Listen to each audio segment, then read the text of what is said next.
We are following up on the 6-week post-surgery for my shoulder. If you're not familiar with the first video, we did a video about 6-7 weeks ago on my surgery for a full tear rotator cuff, a long head bicep tendon tear, and my labrum tear.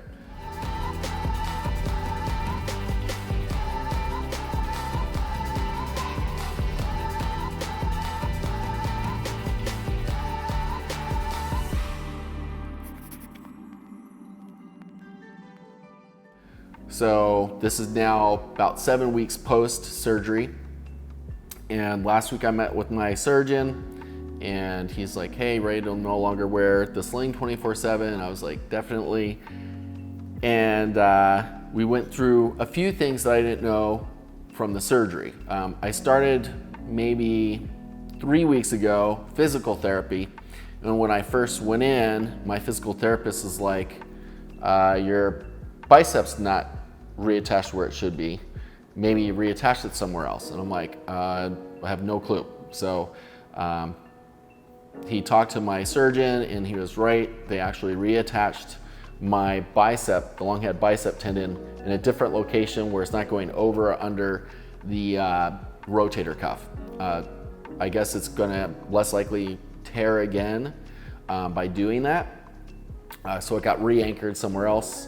Of course, again, they did anchor my rotator cuff, and then my labrum, it was also in need more repair than he anticipated as well. So as you could see, you could hardly see the incisions. There's only, I think, one here, and then one in my armpit. That one healed up really, really good. You can sort of see it there. And so no issues with the incisions at all, and so that's good. One thing to be aware of, even within 4 days of my surgery, I sort of would walk around for 20 minutes sometimes without the sling and holding my arm like this.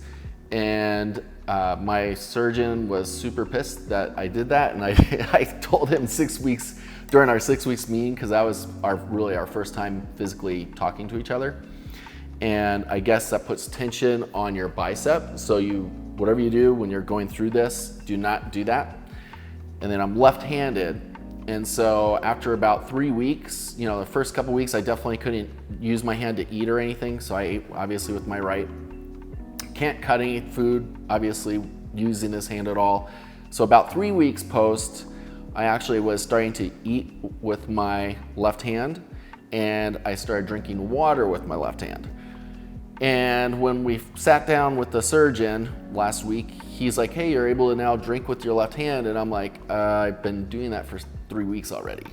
And he's like, that's not good. And I'm like, all right, well, why is that not good? And he's like, where the anchors are, your tendon goes on top of that.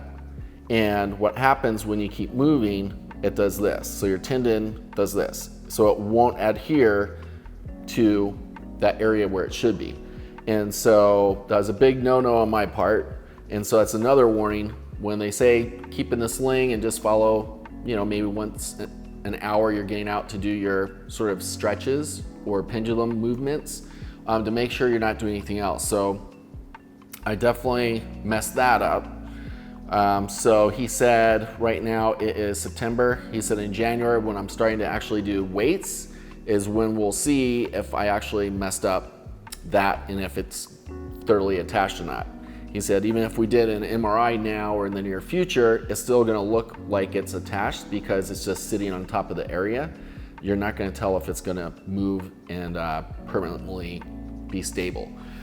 So sort of bummed out with that. I'm really praying that we're still good, but you always have that deep feeling in your gut like, oh man, I screwed that up. And I sort of have that feeling right now. I still have pain being 7 weeks out. It still hurts. I'm not sleeping on the shoulder. Sometimes of the day you don't think about your shoulder at all, but mostly if I'm walking around without the sling or any motion at all with the arm, I feel it still.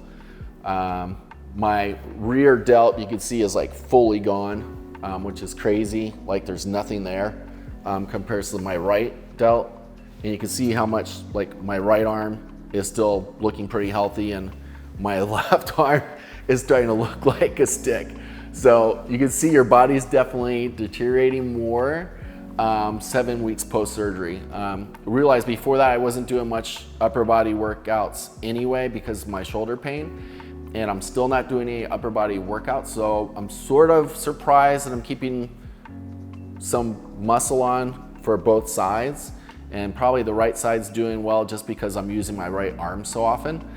I am doing like an elliptical trainer, but without using the upper body part. So I'm doing 30 minutes, a day on average, doing the elliptical to keep my cardio up, my glutes, legs, everything. Still doing core workouts. I'm just not doing any upper body right now. I don't want to overwork this side and then have this totally overdeveloped over this side over the next 3 more months.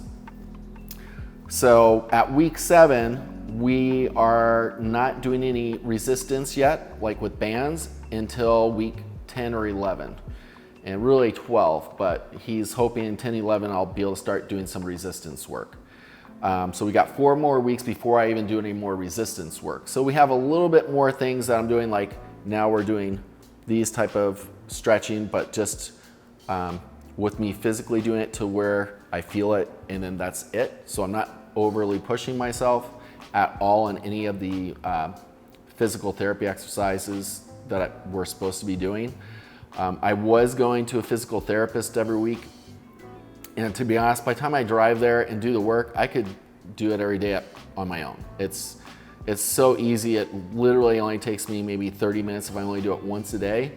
And so that's all I'm doing. I'm just doing it every day. It takes 30 minutes of time to go through the motions instead of me driving out to the athletic department where I was going to do it. And those guys are making a fortune. I'm there with 2 other customers and they're charging me $150 every time.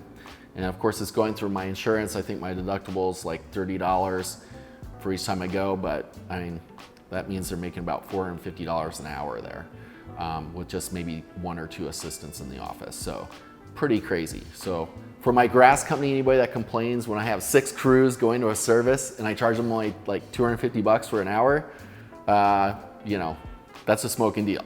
So we're not making money on that. So I should probably rethink that, but I want to take care of my customers on that service side. Anyway, back on point here. What else do you think we should cover, Massimo?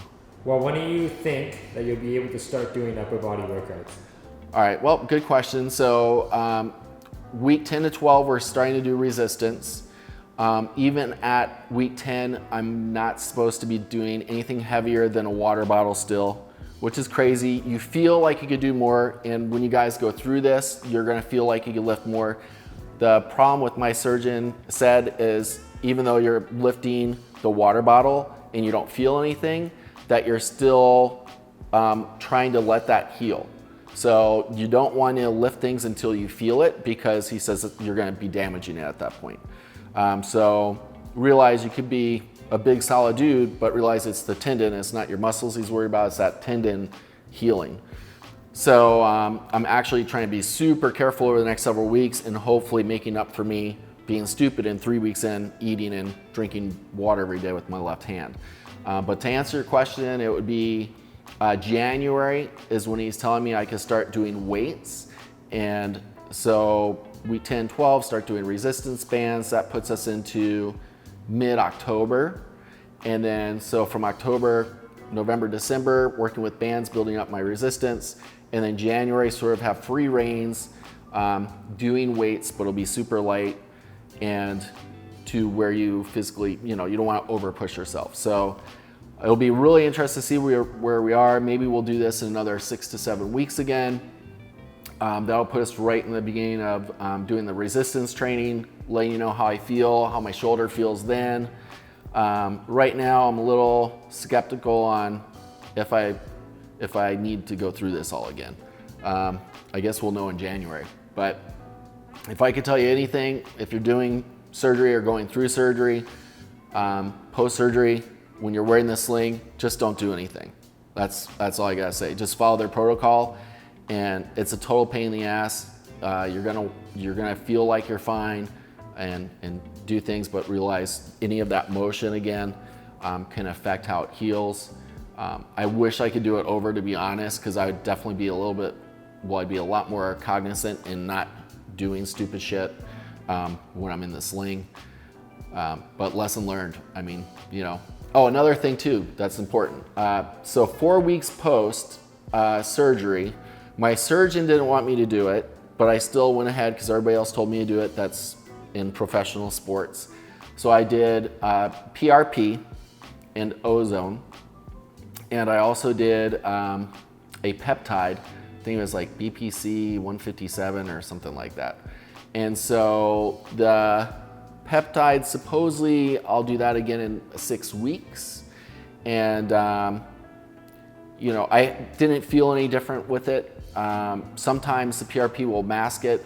It definitely didn't mask it. I still felt the same pain levels, but hopefully it healed. And the reason why my surgeon did not want me to do that is because that area is still healing and you get a higher rate of risk of infection, which, I thought risk versus reward, it'll be worth it if it's gonna help me heal faster. So we'll see if that worked. Hopefully, since I've been doing that or did that 4 weeks post, maybe that will help it attaching better. So we'll see.